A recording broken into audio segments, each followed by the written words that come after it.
প্রিয় শিক্ষার্থী ভাই বোনেরা, আসসালামু আলাইকুম। অনার্স কোচিং সেন্টার অনলাইন ক্লাসে আপনাদের স্বাগত জানাচ্ছি। আমাদের চলমান ক্লাসে আমরা মার্চেন্ডাইজ ইনভেন্টরি এই অধ্যায়টির নিট মেথড নিয়ে গত ক্লাস আলোচনা করেছিলাম। সেই ধারাবাহিকতায় আজকে আমরা একটি গাণিতিক সমস্যা সমাধান করার চেষ্টা করবো ইনশাল্লাহ। আশা করি আপনারা সব রেডি করে ফেলেছেন ইতিমধ্যে। আমরা দেখি অঙ্কটি। এটা গুরুত্বপূর্ণ একটা অঙ্ক। অঙ্ক রিকোয়ারমেন্ট আগে ফলো করতে হবে। রিকোয়ার্ডে বলা আছে প্রিপেয়ার জার্নাল এন্ট্রিজ। আচ্ছা, লেখা কি দেখা যাচ্ছে না? কেন বড় করতে হবে? আরেকটু বড় করলে হবে? হবে। জি, ওকে। ওকে, ওকে। Prepare journal entries for each transactions under perpetual inventory system, assuming transactions are recorded on gross basis and net discount basis. এখানে কিন্তু দুটো মেথডই চেয়েছে। হ্যাঁ, এটা জি। যেহেতু এন্ট্রি অল্প, মাত্র 6টা এন্ট্রি, 10 মার্কের একটা অঙ্ক, এই জন্য দুটো মেথডই এখানে চেয়েছে। কিন্তু আমরা শুধুমাত্র কোন মেথডটা করবো এখন? নিট। নেট ডিসকাউন্ট নিট। মেসেজটা করব। এবার এখানে আরেকটা মেসেজ সবাই একটু মনে রাখবেন। যদি এখানে বলতো নিট পারচেস বেসিস, নিট পারচেস পারচেজ বেসিস, বেসিস। সেক্ষেত্রে নিট মেথড কার্যকর হতো শুধুমাত্র কোন এন্ট্রির উপরে? পারচেস এবং পারচেজ। পারচেস সংক্রান্ত এন্ট্রির উপরে।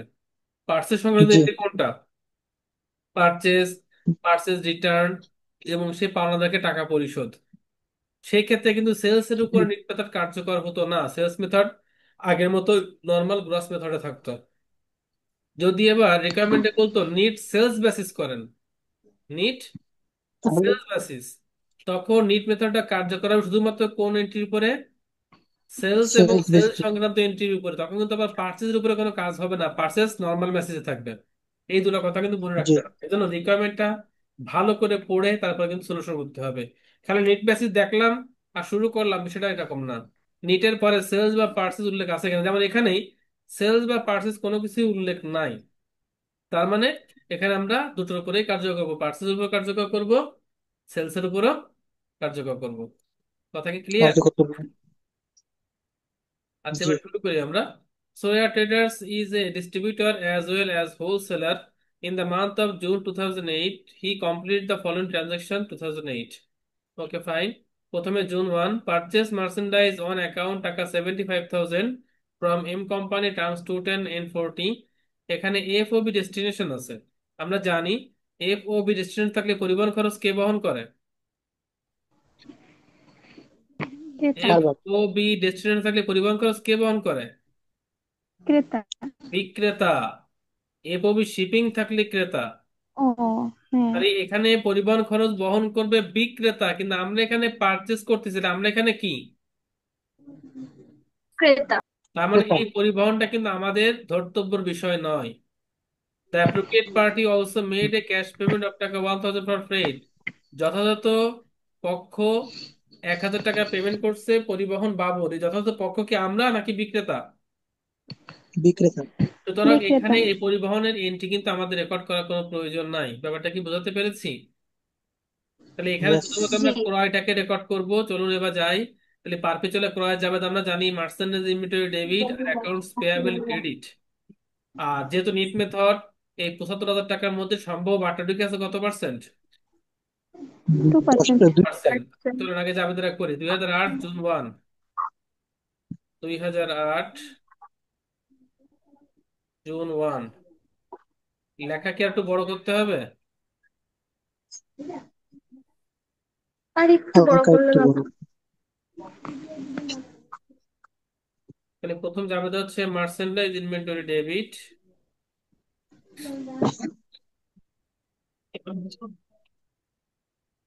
Merchandise inventory debit, accounts payable credit. এখানে মনে রাখতে হবে অ্যাকাউন্টস পেয়াবেল এবং রিসিভেবলের ক্ষেত্রে যদি ব্যক্তির নাম উল্লেখ থাকে তাহলে অবশ্যই নামটা আমাদের উল্লেখ করতে হবে। এখানে উল্লেখ আছে কি? M G, company. নাম না হলে পেন কোম্পানি। এবার ওয়ার্কিংসটা দেখায় আগে, অথবা ব্যাখ্যাটা আগে লেখা যেতে পারে। আগে আমরা ব্যাখ্যা লিখে পরে ওয়ার্কিং দেখাতে পারি। To record purchase inventory. এবার যেহেতু নিট মেথড, প্রত্যেকটা এন্ট্রিতে কিন্তু ওয়ার্কিং দেখাতে হবে, প্রত্যেকটা এন্ট্রিতে। ঠিক আছে? তাহলে আমরা ক্রয় জি। করেছিলাম 75,000, সেখান থেকে মাইনাস হবে 75,000 উপরে কত পার্সেন্ট? 2%। 2%। 2% করেন, কত হয় দেখেন। 75 2% 1500 করলে টাকা। কত হয়, হ্যাঁ? 1500। 1500, এবং 75,000 থেকে 1500 টাকা মাইনাস করেন।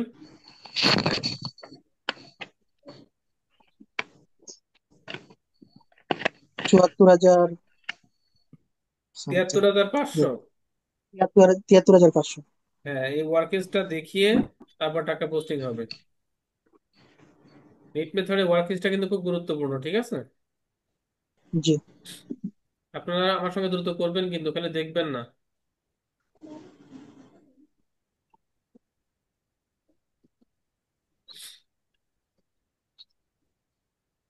আচ্ছা, আশা করি সবার হয়েছে।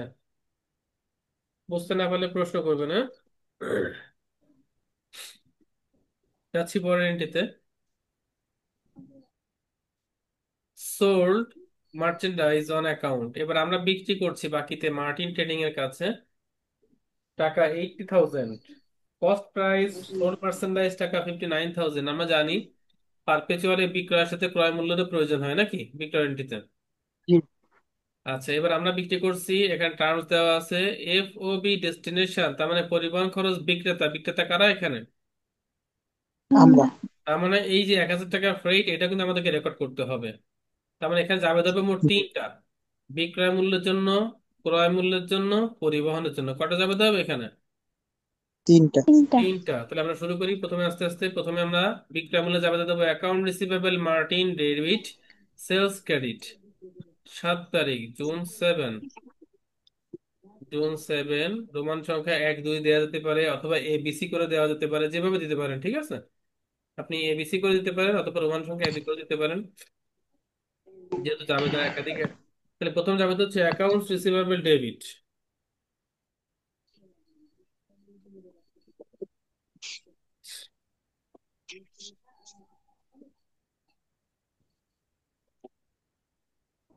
অ্যাকাউন্ট রিসিভেবল, দেনাদারের নাম উল্লেখ আছে না এখানে? জি।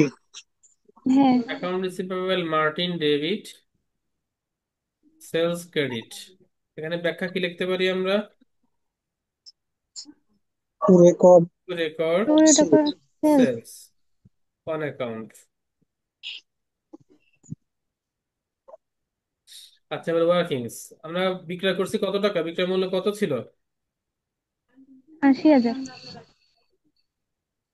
ভুলে গেছেন আপনারা? 80,000। হ্যালো, আমার কথা শুনতে পাচ্ছেন আপনারা? জি। হ্যালো, কথা তো শোনা যাচ্ছে।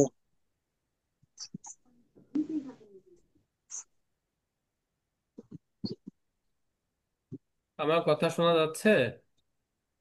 জি, শোনা যাচ্ছে। কি ব্যাপার, আমি কারো কথা শুনতে পাচ্ছি না কেন? আমরা তো আপনার কথা শুনতে পারি। আপনারা একটু রেসপন্ড করেন, বা গ্রুপে একটু লেখেন তো কথা শুনতে পাচ্ছেন কিনা, গ্রুপে একটু নক করেন।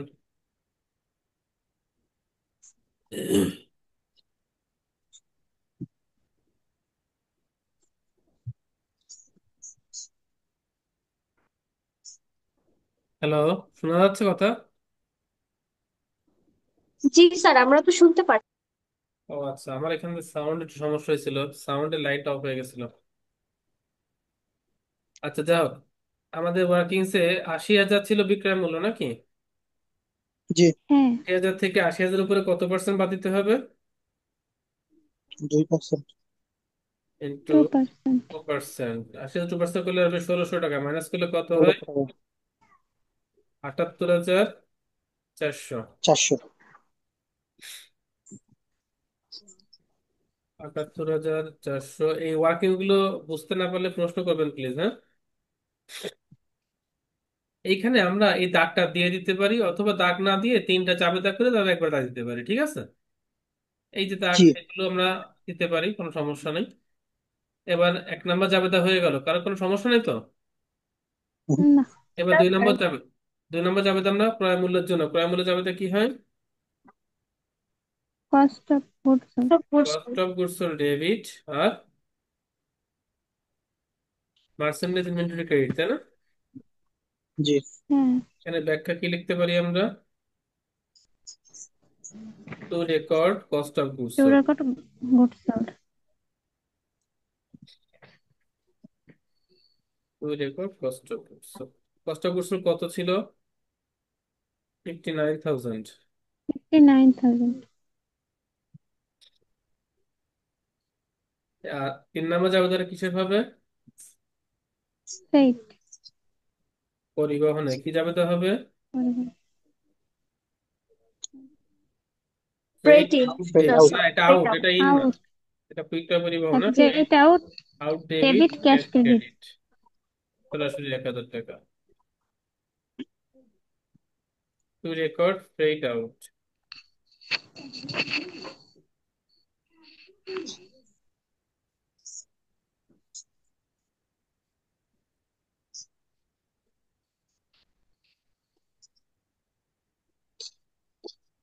ওকে, আপনাদের করা হলে বলবেন, আমরা পরের এন্ট্রিতে যাব।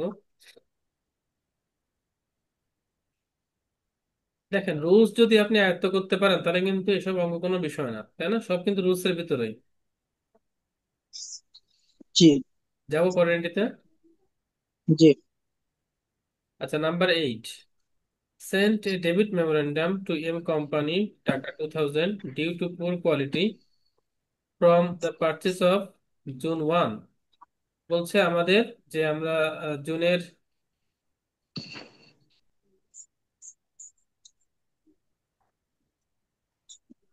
জুনের 1 তারিখে যে ক্রয়টা করেছিলাম,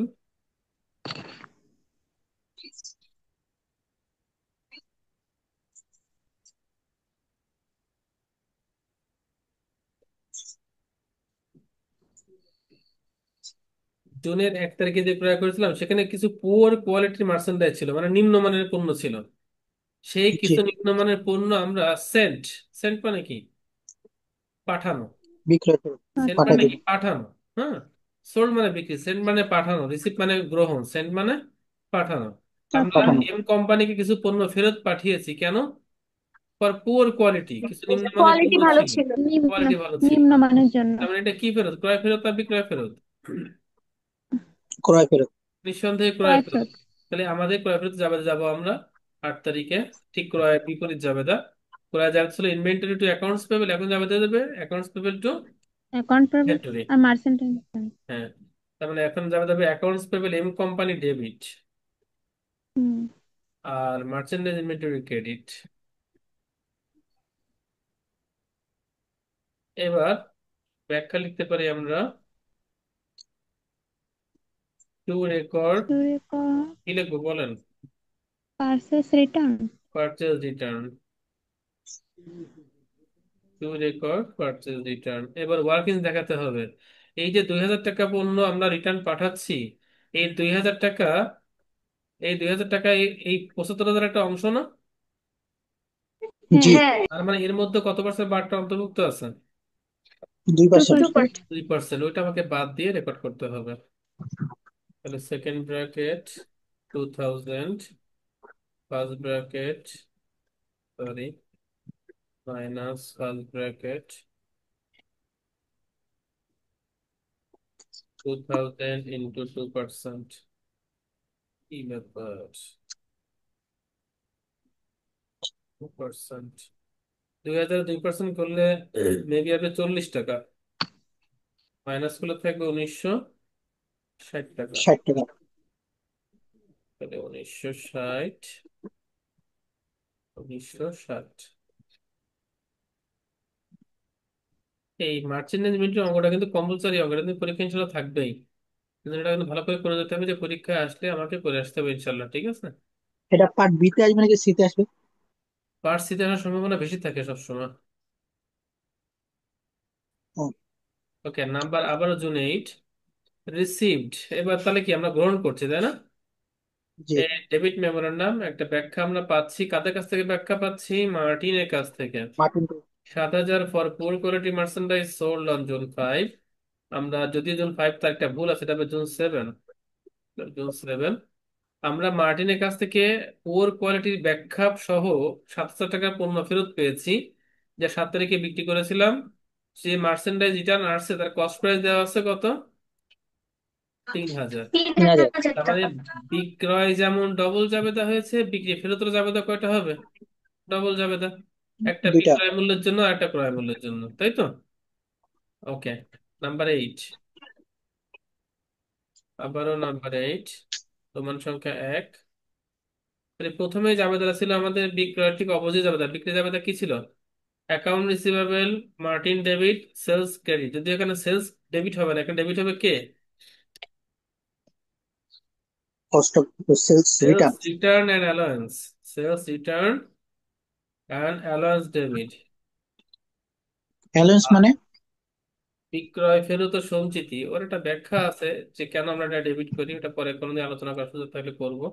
তাহলে বিক্রয় ফেরতটাকে কি নামে রেকর্ড করা হয়? বিক্রয় ফেরত ও সঞ্চিতি নামে। আর এইট হবে কে? Account receivable Martin credit. কত টাকা পণ্য জি। ফেরত পাঠিয়েছে?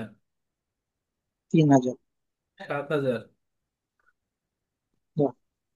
টু রেকর্ড সেলস রিটার্ন, আর সিও আর ই, to record sales return.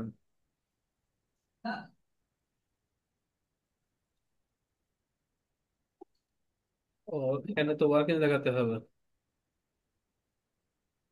Workings কি আসবে? কত টাকা পণ্য ফেরত পাঠিয়েছে?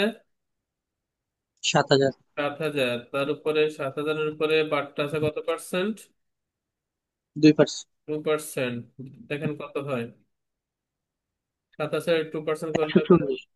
140। তাই 7,000 140 মাইনাস করলে থাকবে 6,860, নাকি? জি। ঠিক আছে তো? আমার ভুল হতে পারে, দেখেন আপনারা। 6,860।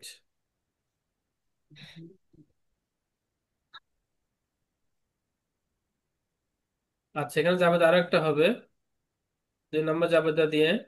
2 নম্বর জাবেদাটা বলেন তো কেউ, কি জাবেদা হবে? কি জাবেদা হবে? কই, একজন রেসপন্স করেন প্লিজ। Merchandise inventory. যেহেতু মার্চেন্ডাইজ ফেরত আসছে আমার কাছে, মার্চেন্ডাইজ মার্চেন্ডাইজ ডেবিট, ইনভেন্টরি। আর বিক্রিত পণ্যের ব্যয়কে হ্রাস জি। পাচ্ছে না, এই জন্য কস্ট জি। Of credit. এই যে বিক্রয় ফেরত পাঠাচ্ছে 7,000, এর ক্রয় মূল্য কত দেওয়া ছিল? তিন তিন হাজার হাজার টাকা এই ফেরত যাবে তারা, এটা এটা কি বোঝেন সবাই নাকি কোনো সব বুঝতে কোনো কলদ আছে? কথা বলেন। না, ঠিক আছে। এটা ব্যাখ্যা কি লিখবো? এটার উপর 2% যাবে। হ্যাঁ, 2% যাবে না এটার উপরে? বুঝিনি, আবার এটার বলেন। উপর 2% যাবে না? এর উপর 2% হবে কেন? এটার কষ্টের উপর কি আমরা উপরে পার্সেন্ট বাট্টা করি? নাই তাই বলতেছে। কষ্টের উপরে কোনো বার্তা থাকে? না। টু না, না, রিটার্ন, থাকে না। Two record return cost of goods sold. Two record return cost of goods sold. আমাদের যে বারটা থাকে এটা কি বিক্রয় মূল্যের উপরে না ক্রয় মূল্যের উপরের জন্য বলেন তো? দুইটার উপরেই তো থাকে। না, ক্রয়ের ক্ষেত্রে ক্রয় মূল্যের উপরের জন্য। যখন বিক্রি করছি, এখানে বিক্রি একটা আছে বিক্রয় মূল্য, একটা ক্রয় মূল্য, এই ক্রয় মূল্যের উপরে কোনো বার্তা কাজ করে নাকি? এই না। ক্রয় মূল্যের উপর তো বার্তা কোনো প্রবলেম। এই যে 2% আমরা অফার দিছি, এই 2% অফার দিছি কোন মূল্যের উপরে? এই 80,000 টাকা মূল্যের উপরে, যে আমাদের কাছ থেকে ক্রয় করেছে। তাকে আমরা বলেছি আপনি 10 দিনের মধ্যে টাকা দিলে আপনার 2% ছাড় দেবো। 2% ছাড় দেবো কি ক্রয় মূল্যের উপর না বিক্রয় মূল্যের উপরে? বিক্রয় মূল্যের উপর। হ্যাঁ, বিক্রয় সুতরাং মূল্যের উপর। বিক্রয়ের এন্টিটি যে ক্রয় মূল্য থাকে ওর উপরে বার্তা কোনো প্রভাব থাকে না। ওর উপরে বার্তা জি। কোনো জি। প্রভাব থাকে না। ঠিক আছে। ওকে। এবার নাম্বার 15, গুরুত্বপূর্ণ এন্ট্রি, ভালো করে খেয়াল করেন। জুন 15 বলছে রিসিভ টাকা, the amount due in full from customer sold on June 7। জুনের 7 তারিখে আমরা যে বিক্রি করেছিলাম এই বিক্রির টাকা এখন আমরা রিসিভ করতেছি। ইন ফুল, সম্পূর্ণ টাকাটা কাস্টমারের কাছ থেকে। আমরা গত ক্লাসে বলেছিলাম বা প্রথম ক্লাসে বলেছিলাম, যখন টাকার লেনদেন হবে কয়েকটা জিনিস আমাদের লক্ষ্য রাখতে হবে গুরুত্ব সহকারে। দুইটা দুই- জিনিস। দুইটা তথ্য লক্ষ্য রাখতে হবে। প্রথমত হচ্ছে ওই ক্রয় বা বিক্রয়ের কোনো ফেরত আছে কিনা, ওই ক্রয় বা জি। বিক্রয়ের কোনো ফেরত আছে ফেরত কিনা। আছে নাকি? আর দুই নম্বরটা হচ্ছে বাট্টাকালীন সময়ের ভেতরে নাকি বাট্টাকালীন সময়ের বাইরে। বাইরে। দেখেন আমরা টাকা পাচ্ছি 15 তারিখে, 7 তারিখে ফেরত যাচ্ছি আমরা। দেখেন তো 7 তারিখে আমরা যে বিক্রিটা করেছিলাম এখানে তাকে সুদ দিছিলাম কয়দিন? 10 দিন। 10। তাহলে এই সুযোগের লাস্ট ডেটটা কবে হবে? 10 আর 7, 17 তারিখ। 17 তারিখ। সে আমার টাকা দিচ্ছে কয় তারিখে? 15 তারিখ। 15 তার তারিখ। মানে বাট্টাকালীন সময়ের মধ্যে সে আছে, তাকে আমাকে ছাড় দিতে হবে, তাকে ছাড় জি। দিতে হবে। হবে।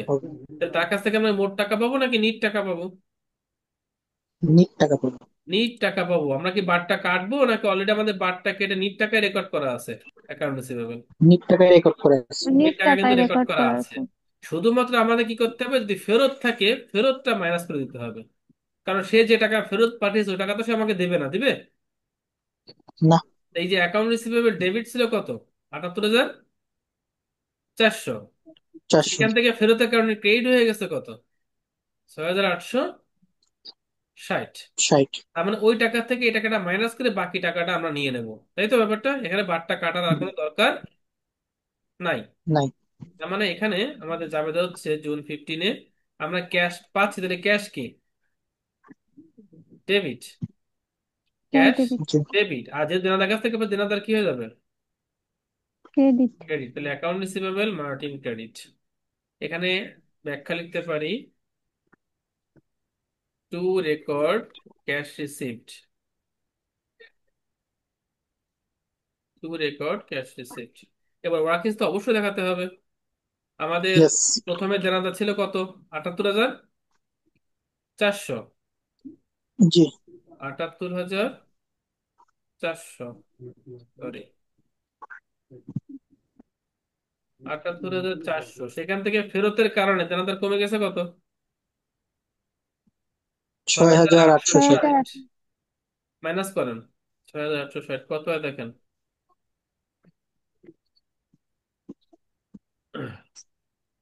78,400 মাইনাস 6,860, 71,540। 71,540। 40। এই টাকাটা আমরা সরাসরি নিয়ে নেব, আর বার টাকাটা কোনো দরকার নাই। এটা বোঝেননি কে? এটা বোঝেন নাই এমন কেউ থাকলে রেসপন্স করবেন প্লিজ।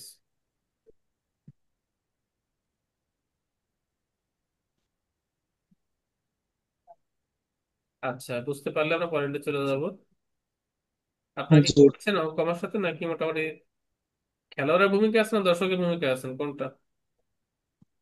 বোথ। খেলোয়াড়ের ভূমিকা।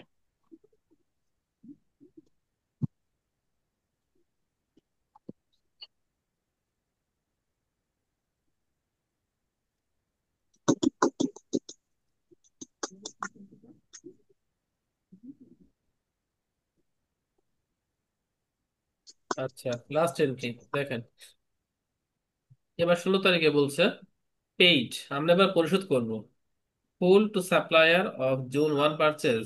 1 তারিখে যেটা ক্রয় করেছিলাম সেই ক্রেতা যার কাছ থেকে আমরা কিনেছিলাম সেই বিক্রেতা আমাদের শুধু ছিল কয়দিন?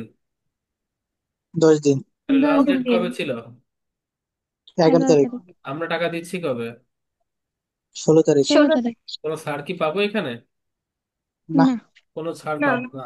এবার কিন্তু একটু বুঝতে হবে ভালো করে, যেহেতু কোনো ছাড় পাবো না, টাকা কি মোট টাকা দেবো নাকি নিট টাকা দিলে সে শুনবে? মোট টাকা। মোট টাকা দিতে হবে কিন্তু এবার, এবার কিন্তু নিট হিসাব করলে হবে না। তার কাছে আমরা মোট কিনছিলাম কত? 75,000। 75,000 টাকা। 75,000। সমস্যার কারণে তাকে আমরা ফেরত পাঠাইছিলাম কত টাকা? 2,000 টাকা। সে আমাদের কাছে আর মোট পাবে কত?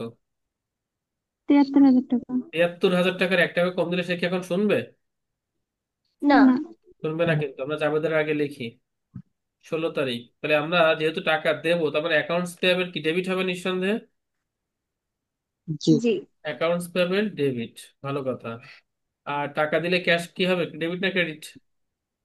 ক্রেডিট। ক্যাশ হবে ক্রেডিট। ক্রেডিট। আচ্ছা, ক্যাশ কিন্তু আমি বের করে ফেলেছি, ক্যাশ মাস্ট বি দেওয়া লাগবে কত টাকা? 73,000 টাকা। 73,000 টাকা। এনে কোনো ডাউট নাই, এনে কোনো ডাউট আছে? না। না। ক্যাশ 73,000 টাকা দেওয়াই লাগবে। এবার প্রশ্ন হচ্ছে আমরা অ্যাকাউন্টস পেবলকে ডেবিট করবো কত টাকা? আমরা রুলসে বলেছিলাম যখন ডিসকাউন্টের বাইরে চলে যাব, ক্যাশ মোট টাকা দিলেও অ্যাকাউন্টস পেয়েবল তাই ডেবিট হবে যা আমার এখানে রেকর্ড আছে, যা আমার এখানে রেকর্ড আছে। রেকর্ড আছে। দেখেন দায় হিসেবে প্রথমে ক্রয়ের তারিখে আপনি অ্যাকাউন্টস পেয়েবল ক্রেডিট করছিলেন কত টাকা দেখেন তো? 73,500। 73,500 বারটা বাদে নাকি? 73,500। আচ্ছা, এরপর রিটার্নের কারণে অ্যাকাউন্টস পেয়েবল ডেবিট হয়ে গেছিল কত তারিখে? 8 তারিখে। দেখেন তো কয় টাকা? 1960। 1960। তার মানে আপনার খতিয়ান বলতেছে যে আপনার বইতে এখন অ্যাকাউন্টস পেয়েবল দায় আছে 71,540 টাকা। কত টাকা দায় আছে? 71,540। এটুকু কি বোঝেন? এটুকু কি বুঝলেন? আমি যেটুকু বললাম এটুকু বোঝা গেছে? জি। অ্যাকাউন্টস পেয়েবল এই যে ক্রেডিট মানে কি? দায়, পুরো একসময় দায় সৃষ্টি হয়েছিল আর ফেরতের কারণে দায় কমে গেল। তাহলে আমার এখন দায় আছে, ওই উপরে ক্রেডিট থেকে ডেবিট মাইনাস করলে যেটা আছে সেটা কি আমার দায় আছে না খতিয়ানে? জি। সেটা হচ্ছে মাইনাস করে দেখেন যদি ক্যালকুলেটর থাকে সামনে, 71,540 টাকা। এটা আমার দায় আছে বর্তমানে। এখন এই যে পেমেন্ট যখন করব, অ্যাকাউন্টস পেমেন্ট ডেবিট, এখানে কিন্তু এই 71,540 টাকার 1 টাকাও বেশি ডেবিট করা যাবে না। কেন? কারণ আমি যদি এখানে 73,000 টাকা ডেবিট করি, আমার খতিয়ান কি মিলবে? অ্যাকাউন্টস পেমেন্ট যে খতিয়ান সেটা কি মিলবে? না। তার মানে মনে রাখতে বলেছিলাম, নিট মেথডে যখন বাইরে চলে যাব ক্যাশ দেবো মোট টাকা, কিন্তু পেয়াবেল রেকর্ড হবে নিট টাকা। পেয়াবেল রেকর্ড হবে কি টাকা? নিট টাকা। নিট টাকা। এবার দেখেন এখানে পার্থক্যটা হচ্ছে ওই বারটার পার্থক্য। 73,000 2% করেন তো কত হয়? 73,000 2%, দেখেন এখানে 1,460 টাকার পার্থক্য আছে। জি। কারণ আমাদের আশা ছিল আমরা বারটা বাদে টাকা দেবো, এই জন্য পাওনাদার রেকর্ড করছিলাম বারটা বাদে। কিন্তু এখন ক্যাশ দিয়ে লাগছে বারটা সহ। ক্যাশ দিয়ে লাগছে বারটা। সহ। আমরা কি কোনো ছাড় পাচ্ছি নাকি ছাড় পাচ্ছি না? পাচ্ছি স্যার না আমি। পাচ্ছি না। ছাড় পাচ্ছি না। পাচ্ছি ছাড় না। পেলে আয় হতো, ছাড় না পাওয়ার কারণে উল্টে এখন কি হচ্ছে? ব্যয় ব্যয়। হচ্ছে। ব্যয় হচ্ছে। আর ক্রয় বার্তা, এটা হচ্ছে ক্রয় বার্তা। ক্রয় বার্তা পার পিছনে কি নামে রেকর্ড হয় মনে আছে তো? Merchandise inventory. Merchandise inventory. যদি এটা পিরিয়ডিক হতো কি নামে রেকর্ড হতো? কার মনে আছে? রুলসে করাইছিলাম। Paid out. না, পিরিয়ডিক হলে তাহলে এটা রেকর্ড হতো পার্চেস ডিসকাউন্ট লস্ট নামে। কি নামে রেকর্ড হতো? Purchase purchase discount discount loss. Lost নামে। রুলস গুলো একটু পড়েন প্লিজ, মুখস্থ করেন। এখানে ব্যাখ্যা লিখবো, টু রেকর্ড ক্যাশ পেইড। আর ওয়ার্কিংস তো অবশ্যই দেখাতে হবে। ওয়ার্কিংসটা সরাসরি দেখাবো, 73,000 মাইনাস 71,540, 1,460। আপনি যদি এই অঙ্কটা, আজকের অঙ্কটা বুঝে থাকেন তাহলে আপনার নিট মেথড ইনশাল্লাহ সমস্যা হবে না। এখন আপনি কতটুক বুঝেছেন, কতটুক রুলস মুখস্থ করেছেন, এটা আপনিই ভালো জানেন। বলেন কোনো প্রশ্ন আছে কিনা প্লিজ? কারো কোনো প্রশ্ন আছে কিনা প্লিজ বলবেন। নিট মেথড পারপেচুয়াল সিস্টেমে যদি না থাকে বাসায় একটু প্র্যাকটিস করতে হবে। জি। আর পিডিএফ শিট তো দেওয়াই আছে সবার কাছে, তাই না? এই শিটটা তো সবাই পেয়েছেন। আমরা আগামী ক্লাসে আলোচনা করব ফিফো, লিফো, অ্যাভারেজ মেথড নিয়ে। ঠিক আছে? এই অঙ্কটা ওকে। থাকে। এই অঙ্কটা আলোচনার মাধ্যমে আমরা আগামী ক্লাসে ইনশাল্লাহ মার্সেল শেষ করব। সুতরাং সবাই ক্লাস থাকার চেষ্টা করবেন, ক্লাস মিস দিবেন না প্লিজ। আজকে এই পর্যন্তই। সবাই ভালো থাকবেন, সুস্থ থাকবেন, ইনশাল্লাহ আগামী ক্লাসে কথা হবে। আসসালামু আলাইকুম। ওকে মার্শাল। ওয়ালাইকুম আসসালাম।